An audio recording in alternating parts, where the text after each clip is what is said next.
Thank you to AB1986 for the request from my Patreon page. Since there were dozens and dozens of platformers on the Super Nintendo, if you wanted your game to stand out from the pack, you really had to go out on a limb as something different, and you're not going to get any more different than the two Earthworm Jim games. It's very obvious from the second you turn on Earthworm Jim 1 or 2 what makes them stand out. It's the crazy visual style, the backgrounds, the level concepts, the cows? The Jim sprite alone and his expressions are immediately recognizable, and to this day, when you think of 16-bit games, you think of Earthworm Jim using his head to whip enemies. Now, it might be easy to think, okay, yeah, that's real cute. It's an earthworm, he does wacky things, and it's just weird for the sake of being weird. Yeah, it would have been easy for the developers Shiny Entertainment to stop with just the visual style and make a generic platformer like so many other games, but there is a lot of substance in Earthworm Jim to back up its bizarre nature. Let's start with the first game. You begin with a huge sprawling level you can explore, with your weapons being your machine gun projectile thing and your own head, which you can use to whip enemies. After that, you get a weird bonus stage that looks like something out of Sonic, where the perspective changes and you're riding on a rocket collecting stuff. From there, you traverse a hellish landscape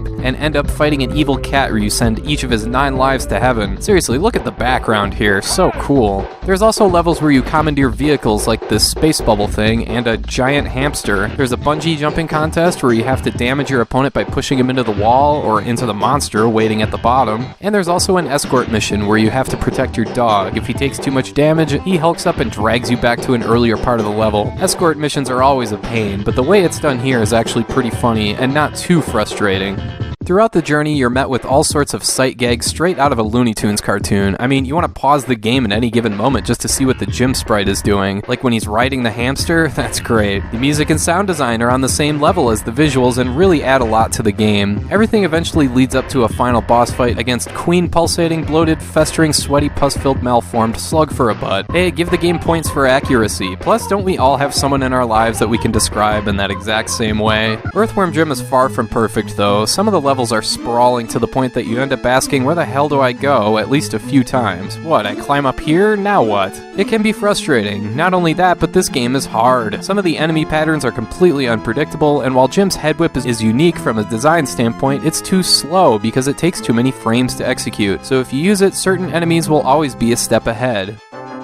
Only a year later came Earthworm Jim 2, and for better or for worse, it's more Earthworm Jim. The visuals have been tweaked a bit to give the game its own personality, so it doesn't just come across as a clone of the first game. But make no mistake, this definitely feels like a true sequel to the first game. There's some minor changes here and there, like you have a snot sidekick now who hangs out in your backpack and he's able to help you swing from ceilings and whip enemies and such, but that's no different than from using your own head from the first game, so whatever. There's more weapons here too, including kind of a clear-all attack that nearly clears out Jim himself, which is pretty funny. There's some inventive level design here too, like this stage where you have to create your own path by shooting up through this sand, and then you're a blind salamander, and you have to navigate your way through a maze without touching walls, and without touching these pinball bumpers that are inexplicably placed there too. There's another level where in order to proceed, you have to find a way to carry a cow to the checkpoint and have it milked, which fills up this meter and sends you to the next part of the level. There's also these vertical stages where you drive around that are kind of annoying, and the recurring bonus level here is someone throwing puppies out of a window, and you use a marshmallow to bounce them across the screen to safety. I guess the main difference between the original and the sequel that I'm getting at here is that the first game is much more straightforward and more of a run and gun style, while the second game takes more chances with the gameplay and the level design. So if you want to just run around, explore, and shoot stuff and destroy enemies, go with the first game. If you'd rather play something with those kind of mechanics but some more creative level design, play the second game.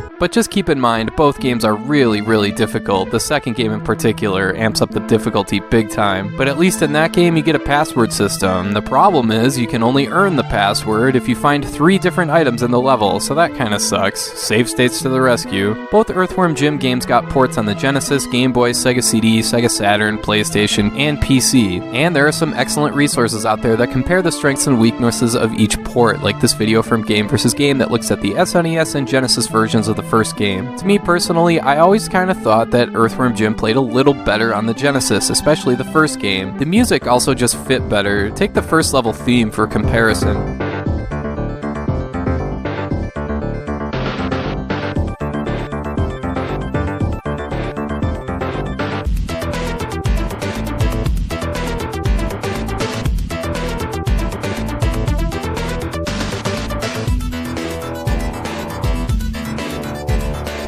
So yeah, both Earthworm Jim games are definitely worth playing today. They feature a deeply original visual style that's imbued with a kind of comedy you usually see in old Warner Brothers cartoons. The gameplay ranges from satisfying, I mean, when is it not satisfying just to shoot bad guys, and frustrating, since both of these games are really challenging. I never got the feeling that either of these games are particularly unfair or cheap though. It's just annoying not to have a battery save or to have to do all this extra crap just to get a password. But yeah, if you want a straight ahead run and gun side scroller, go with the first game. If you want more of the Earthworm Jim universe with some more bizarre ideas and weird level design, check out the second game.